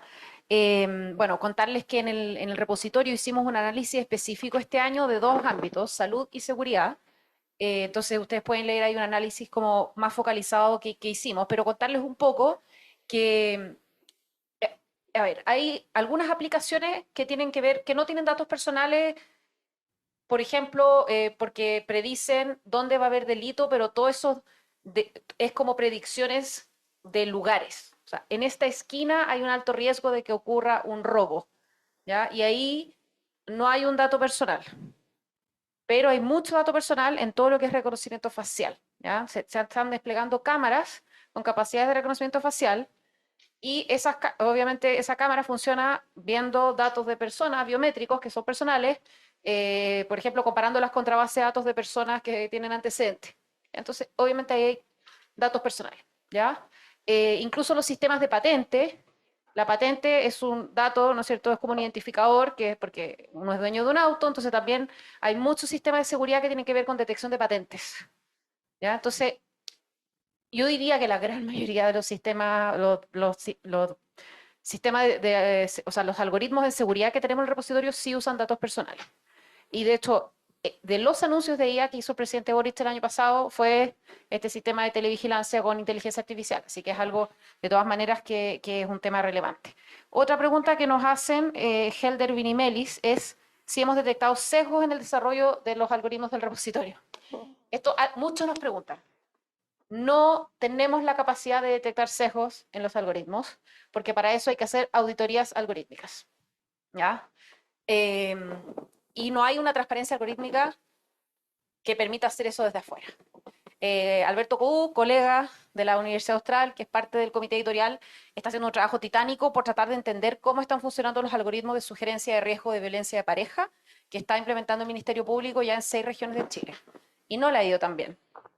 Ya está empezando a escribir, así que esperamos pronto tener algunos informes, pero son algoritmos críticos que se aplican en denuncias de violencia intrafamiliar y no hay una transparencia de cómo funcionan esos algoritmos. El año pasado hubo 80.000 denuncias por violencia intrafamiliar en Chile. 80.000. Cada una de esas está siendo puntuada en este minuto por un algoritmo no de inteligencia artificial, de reglas, que está en la plataforma, el PUIR, y están piloteando en este minuto este otro, que sí es de inteligencia artificial, y ahí no hay transparencia. Entonces, no tenemos idea cuáles son los sesgos. Ahora, si tomamos lo que está pasando a nivel mundial, sabemos que lo más probable es que hayan sesgos. Entonces, porque los casos donde han habido auditorías algorítmicas, aparecen los sesgos y los perjudicados son lo mismo de siempre. Las personas más pobres, las mujeres, los migrantes, las minorías étnicas, etc. Entonces, es como replicar lo que pasa en la sociedad, ¿no es cierto? Entonces, no tenemos forma de saber, pero asumimos de que pueden haber. Entonces, esto es bien importante, la metodología no da para eso. Y hacer una auditoría algorítmica es una pega compleja. Es un trabajo bien complejo que mezcla ingeniería con ciencias sociales, con la misma disciplina que uno está auditando, ¿no es cierto? Que si, no sé, es algo de medicina, tenés que tener médico, etc. Entonces, eso. María Paz, sí, puedo Adelante. complementar en las dos preguntas. Una con respecto a lo que está haciendo la Subsecretaría de Prevención del Delito, en particular con el uso de algoritmos vinculados con uso de información que está en las calles y las cámaras de seguridad. Esto ha sido objeto de una discusión bien profunda al interior del gobierno respecto de los derechos fundamentales asociados. Como no quiero que se quede la idea de que hay un tratamiento indiscriminado de datos personales. Y de hecho, tiene, volviendo a lo de las confianzas, ¿verdad? Incluso en temas tan peliagudos como los temas de seguridad y donde la reacción como inmediata es decir, salgamos con todo y usemos todas las cámaras de reconocimiento facial, que es un anuncio fácil, ¿verdad? Como gobierno hemos tomado la decisión de ir más lento precisamente para asegurar que estos sistemas tengan todos los resguardos necesarios y que evitemos que ocurran distintas cosas. Entonces, primero como aclarar ese punto porque creo que es importante reconocer el trabajo que ha hecho Prevención del Delito en esa línea. Y lo segundo es respecto de los sesgos, que hay un componente que se nos olvida, que es que cuando hablamos de algoritmos, en el caso del sector público, en este caso, no son en el abstracto, sino que son en un marco regulatorio existente, donde opera la Ley de Bases de Administración del Estado, donde hay un montón de otras normativas que si bien no te resuelven el sesgo del algoritmo, sí te expone a los funcionarios a responsabilidad respecto a las consecuencias del uso de ese algoritmo. Entonces, está bien, es difícil de fiscalizar, hay que entender qué significa, pero en la práctica es súper importante, y esto es parte de lo que está en la circular, que quienes son destinatarios de la decisión de la administración o beneficiarios de algún servicio o beneficio que está dando la administración sepan que no cambia en nada y en absoluto sus derechos y lo que pueden pedir y preguntar y exigir y tal, con inteligencia artificial o sin inteligencia artificial, no hay ningún cambio. Y eso que está puesto en la circular es absolutamente redundante, lo deberíamos tener todos presentes todo el tiempo, y es lo interesante de la discusión del Servicio de Impuesto Interno. Yo creo que ahí esa discusión se abrió y es relevante a la hora de pensar en cómo estas cosas se implementan en el sector público, cómo capacitamos y generamos conciencia tanto en gobernantes como en gobernados, que los derechos no cambian, si son los mismos. Exacto. Sí, y después voy a una pregunta de la audiencia. Un caso de sesgo bien interesante. Un colega en Inglaterra lo contrataron, él era especializado en diseñar algoritmos que no tuviesen sesgo entre hombre y mujer. Y lo contrataron del sistema bancario inglés, porque por constitución no pueden discriminar en dar ningún servicio financiero a hombres y mujeres. Y resulta que al eliminar los sesgos quedó la escoba, porque le empezó a asignar a hombres y mujeres créditos por igual. Resulta que, al menos en Inglaterra, yo imagino que hace todo el mundo, los hombres son mucho peores pagadores de créditos que las mujeres. Y le empezó a dar crédito, como tenía que serlo balanceado, le empezó a dar crédito a muchos más hombres que nunca más pagaron los créditos. Y resulta que hubiese convenido haberle dado esos créditos a las mujeres, que necesitaban los créditos y no se los dieron. Entonces, solamente para ejemplificar que el problema del sesgo es tremendamente complejo, involucra los derechos, involucra consideraciones éticas, y esto, que nosotros lo tenemos relativamente claro, es dificilísimo de aplicar. Muy cierto. Pregunta de la audiencia, ¿alguien tiene alguna consulta específica o general sobre el informe? Patricio, Tomás y Pablo. Perdón, Octavio, disculpa. Oye, sobre transparencia algorítmica, tú mencionaste que había una instrucción del Consejo sobre el tema de transparencia algorítmica y que la propia ley de protección que está por salir también había un tema. ¿Hay compatibilidad en esas dos instrucciones de transferencia algorítmica? ¿Conversan las dos recomendaciones? ¿Se nos puede dar alguna explicación? Lo primero es que hay una borrador de instrucción general, que todavía no es público, pero que fue piloteado y todos los servicios que participaron, tanto en las mesas de trabajo, que fueron como 20 y tantos, 25 servicios, más los 4 que lo pilotearon, recibieron ese borrador y se fue mejorando. A ver, el artículo de la ley, por si lo quieren mirar, es el 8 bis, es bien específico, es un artículo nomás. Entonces, habla de un derecho a saber que un sistema existe, que es automatizado, y entender la lógica de cómo funciona y poder oponerse en ciertos casos. Entonces, obviamente que al menos lo que uno ve en la información de los pilotos es que se cumple primero con visibilizar que estos sistemas existen, ¿no es cierto? Aquí hay decisiones automatizadas o semi-automatizadas, y de explicar la lógica. De hecho, el borrador de normativa incluye una lógica de funcionamiento que es narrativa, que está explicada en palabras y no es que hay un código ahí, para que lo entienda una persona que no tiene que ver con la ciencia de datos. Así que sí, hay una compatibilidad de todas maneras. Ahora, lo que sí, en el derecho a la explicación para una persona, probablemente va a haber que pensar en trazabilidad y para los casos individuales, ¿no es cierto? Porque si vas a hacer una revisión de lo que pasó, vas a tener que y los sistemas los van a tener que diseñar con esa trazabilidad que les permita explicar el caso particular bajo una lógica general, pero después hacer una revisión humana. Y quizás la revisión humana determina lo mismo que decía el algoritmo, ¿no es cierto? ¿O no? Así que eso. Tomás y... Dale, sí. ¿Qué es un tema respecto del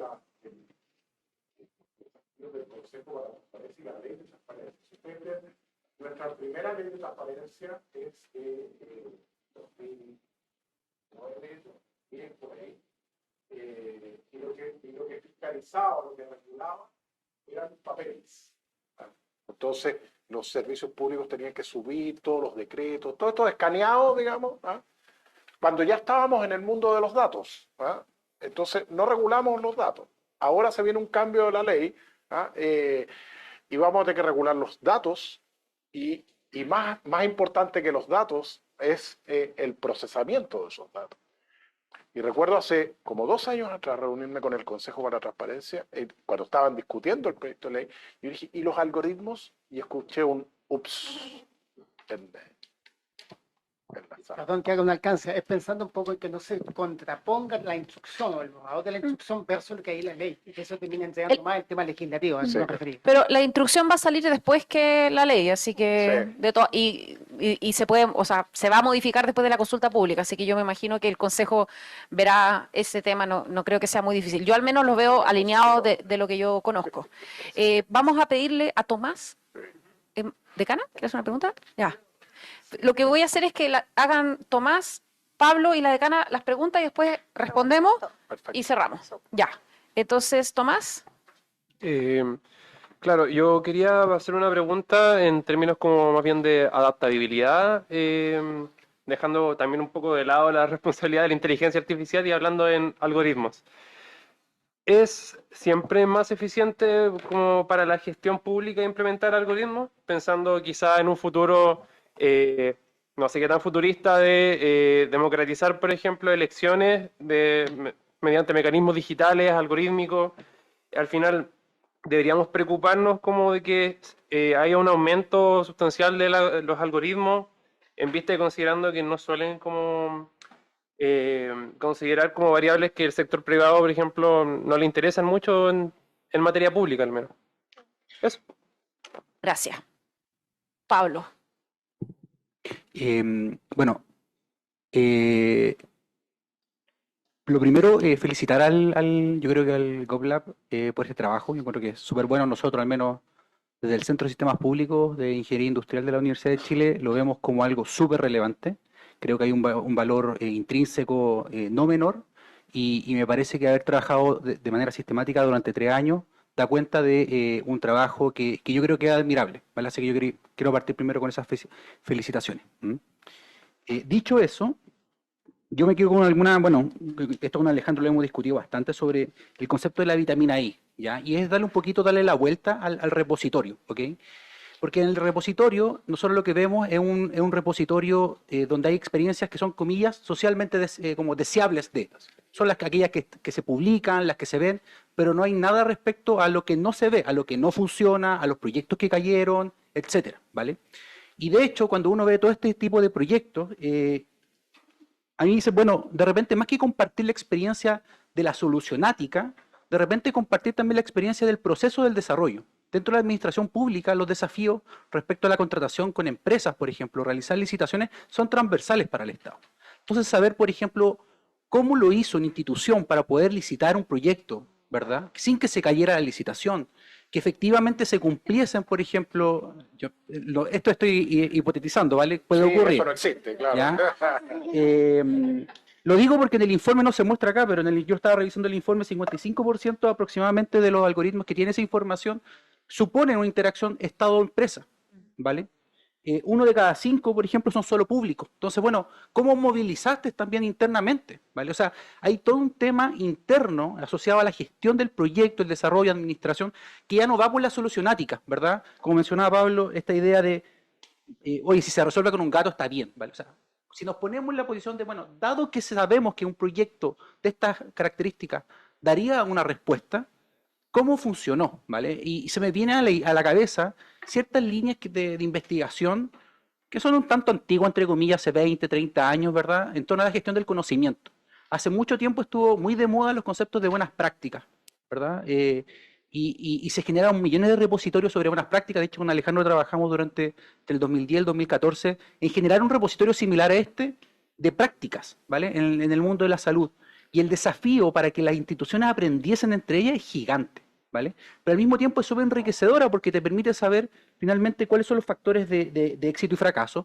Y uno de los hallazgos que está sustentado en la evidencia internacional también es que el mayor aprendizaje se genera cara a cara, ¿vale? Entonces yo creo, por lo tanto, hay una oportunidad gigante, bueno, este es como, que puede sacar con mucho lustre, ¿verdad? El desarrollo de comunidades, por ejemplo, para compartir práctica en torno a esto. Porque, insisto, yo creo que acá es súper buena la información, pero lamentablemente tiene ese sesgo de deseabilidad y, por lo tanto, abrirlo, ¿verdad? A saber lo que no funcionó o dentro de lo que es deseable, qué es lo que no funcionó y cómo funcionó, me parece que es interesante. Entonces, esta es una pregunta como abierta, es ¿de qué manera le podemos sacar lustre ahora, no solo desde la solucionática, sino que ya desde el contenido de la gestión, que yo creo que, como se mencionaba María Paz, es en sí un proyecto, ¿vale? Que sería bueno que pudiese también tener un tipo de financiamiento para poder ahondarlo. ¿Cómo le sacamos más lustre no solo de la solución, sino que ahora del aprendizaje que implicó llegar a esa solución? Muchas gracias. Y la decana. Bueno, yo los voy a sacar completamente del mundo de la ciencia y la tecnología, digamos, y les voy a preguntar desde las ciencias sociales, porque la verdad es que yo oigo, esto me parece muy interesante, me queda una vereda muy lejana en su aspecto técnico, pero creo que así como hablaban de que la regulación es imposible que vaya al mismo ritmo que va el avance de la tecnología, hay algo incluso peor, que es la transformación cultural social respecto a la tecnología. Entonces, si queremos generar confianzas, si queremos efectivamente que los usuarios efectivamente puedan confiar en esas instituciones, yo creo que además hay un trabajo muy importante, de alguna manera, de traducir lo que para ustedes es evidente a un lenguaje que la ciudadanía pueda, ¿no es cierto?, digamos, procesar como propio. Y no la ciudadanía, los votantes, no pienso en la democracia, sino que pienso en las instituciones, que son personas. Entonces, ¿cómo hacemos que esas personas puedan efectivamente hacer suyo este proceso? Entonces mi pregunta por eso es completamente a lo mejor fuera de la cosa técnica, pero es cómo desde las instituciones, la universidad, por ejemplo, pienso en alfabetización digital, en otras, podemos contribuir para que este proceso técnico que se desarrolla en el Estado y en la empresa efectivamente llegue a los ciudadanos y entonces de alguna manera converse o se articulen las velocidades para que sea realmente eficiente. Muchas gracias. Vamos a darle a cada uno, pueden abordar cualquiera de las preguntas, comentarios y voy a cerrar. Alejandro. Vamos a hacer este orden. Quiero responder la pregunta. Tomás, ¿no? La de Tomás. Porque, a ver, cuando uno mira el avance tecnológico, hay básicamente dos grupos, los tecno-pesimistas y los tecno-optimistas, digamos. ¿Ah? Y quiero reflejarlo esto con un ejemplo de cómo las tecnologías pueden apoyar o no ciertos procesos. Y me acuerdo un estudio que me tocó hacer respecto de la votación electrónica. Oye, ¿por qué no votamos todos por internet, por ejemplo? ¿No? Que tiene varias componentes sociales entre lo que tú mencionabas. Y recordé un caso, los alemanes tuvieron un tiempo votación por internet. Y la detuvieron. Y la detuvieron por el principio de explicabilidad que está dentro de la Constitución alemana. ¿Y qué significa eso? Más bien no lo llaman de explicabilidad, lo llaman el principio de entendimiento. ¿Y qué significa eso? Que cuando votamos en una elección, no hay que explicar nada. Nosotros llegamos a un local de votación, pasamos el carné, hacemos la fila, nos pasan un voto, marcamos el voto, lo metemos en una urna y después se cuentan los votos. Ese es el entendimiento. O sea, aprueba de diputados, pues. Y lo que ocurre ahí es que cuando se implementó la votación electrónica, ¿y cómo le explicamos a la gente? ¿Cómo se entiende? Por más fácil, porque incluso que uno lo ponga en palabras simples, ¿cómo lo entiende cualquier persona? ¿Cómo es el proceso de votación electrónica? Y ellos echaron para atrás. Entonces, ¿por qué me acordé como ejemplo? Porque si bien ahí volvemos a lo que yo planteaba recién de el valor público. El valor público no es solo hacer más eficientes las cosas. Tiene dos dimensiones adicionales y que se nos olvidan. Adelante. Yo voy a tomar también un poco la de Tomás y la de Ana. Yo voy a ser incluso más categórica que Alejandro. Yo creo que hay cosas que simplemente no hay que meterle tecnología. Votación es una de ellas, no hay que ni planteárselo. O sea, no porque no pueda ser más eficiente, sino que porque efectivamente hay otros valores y hay otros componentes que tienen que estar presentes en el proceso de interacción de gobernados y gobernantes y de sus instituciones que no hay que considerar. Y quiero complementarlo porque me parece tan importante. Lo voy a complementar con otro ejemplo. Cuando pensamos en la entrega de beneficios sociales, el rol que tiene la asistente social de una MUNI en el sentarse con la persona, la familia, la señora, lo que sea, escuchar qué está pasando y a partir de ese proceso de escucha y de empatía, que se nos olvida en muchos casos, ayudarla y orientarla en un proceso, alguien te puede decir, no, pero si con eso un chatbot lo resolví, no se resuelve.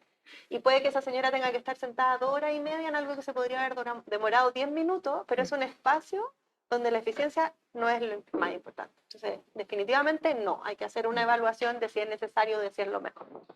Y respecto del cómo lo llevamos a la ciudadanía, lo sacamos de lo técnico, es lo que me dice mi equipo de comunicaciones cada vez que me hablan, ¿no? Explica esta cuestión de alguna forma que se entienda. Pero más allá de lo absurdo, digamos. Nosotros hicimos el ejercicio con la actualización de la política de inteligencia artificial.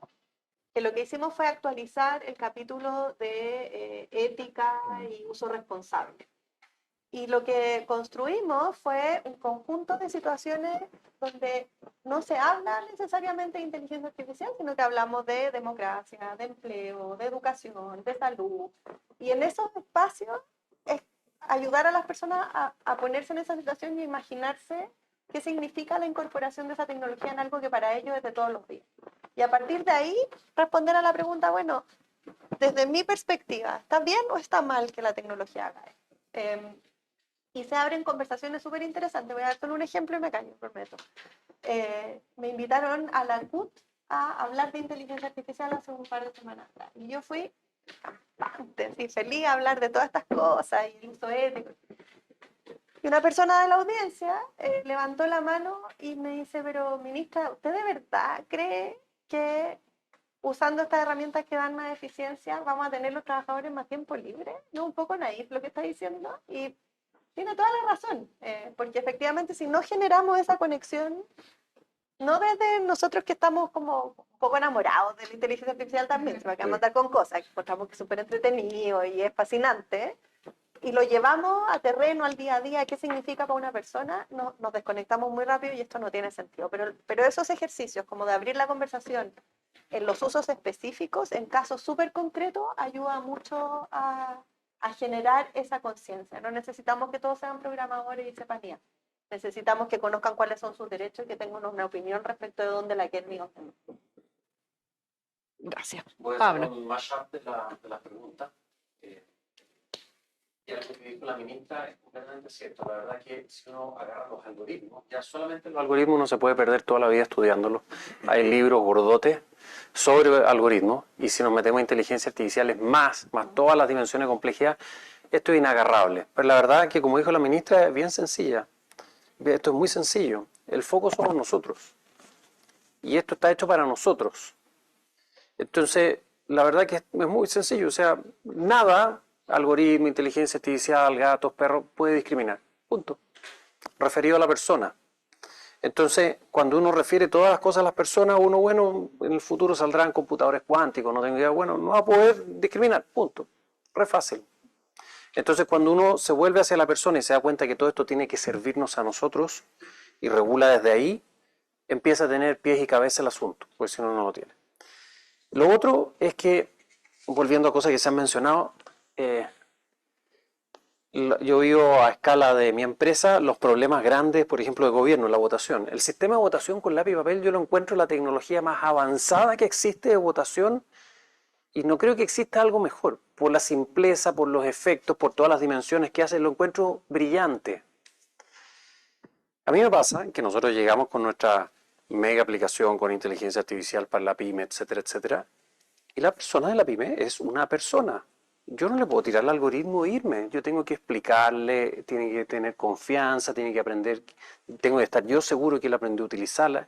Somos personas y trabajamos al ritmo de personas, y eso no puede ser ignorado. Distinto si yo tengo una caldera al frente. Ahí le pongo un sistema de control automático, aprieto los tornillos y me voy nomás. Pero nosotros no somos caldera. No podemos tratar a la gente como si fueran caldera. Eso. Muchas gracias. Para cerrar, contarles que, bueno, lo primero, desde el GovLab llevamos desde el año 2019, tenemos un curso de formulación de proyectos de IA y ciencia de datos, y hemos revisado más de 400 proyectos, porque lo hemos hecho 1 o 2 veces al año desde esa fecha, y en muchos proyectos no se requieren ni algoritmo o ni inteligencia artificial para resolver los problemas, y esos proyectos mueren como ideas y está perfecto que así sea. Así que lo importante es buscar una solución, ¿ya? Y si la solución tiene o no algoritmo es otro tema, ¿no?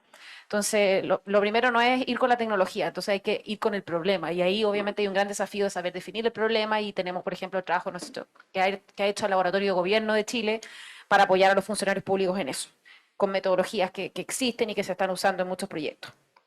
Lo segundo, respecto de investigar el proceso, investigar la gestión del conocimiento, nos encantaría. De todas maneras, por eso decía que necesitamos algún doctor que le guste el tema de modernización.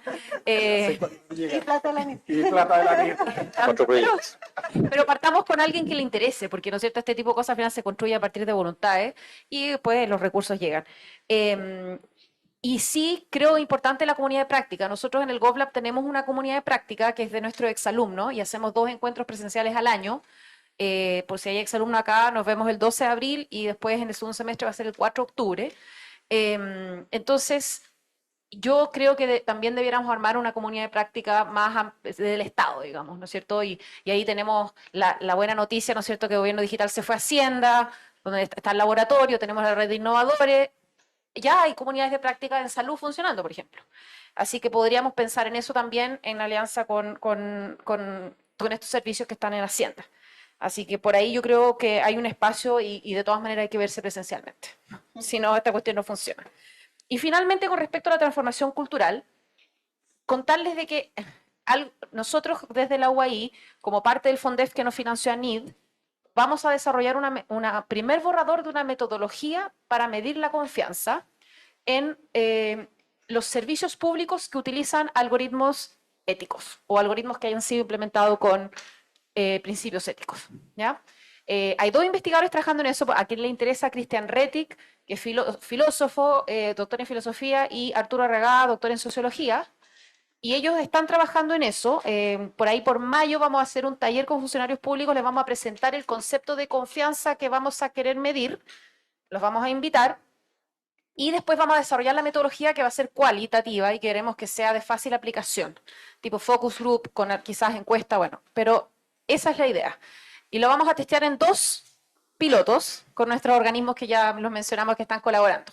Ese es el compromiso con ANID, pero esto hasta junio del otro año. Entonces, el otro año, en junio, vamos a tener una primera versión de esta metodología, vamos a saber qué pasa.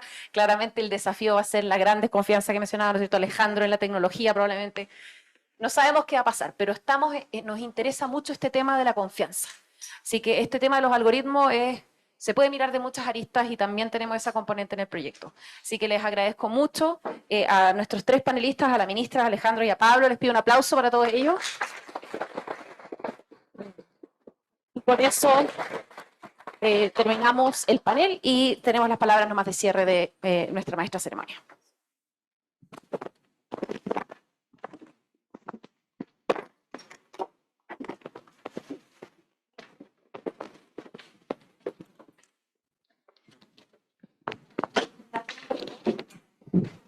Muchas gracias, María Paz, y a nuestros 3 panelistas. Con este panel vamos a dar por finalizado el lanzamiento del informe anual 2024 del repositorio de algoritmos públicos. Invito a todos a seguir a las actividades del GovLab en nuestras redes sociales. Esta semana en específico estamos en la Feria de la Innovación Pública con una serie de talleres muy interesantes, gratuitos y online, y pueden escanear el siguiente QR e inscribirse. Muchas gracias a los asistentes presenciales y también a los virtuales por acompañarnos. Que tengan muy buena noche.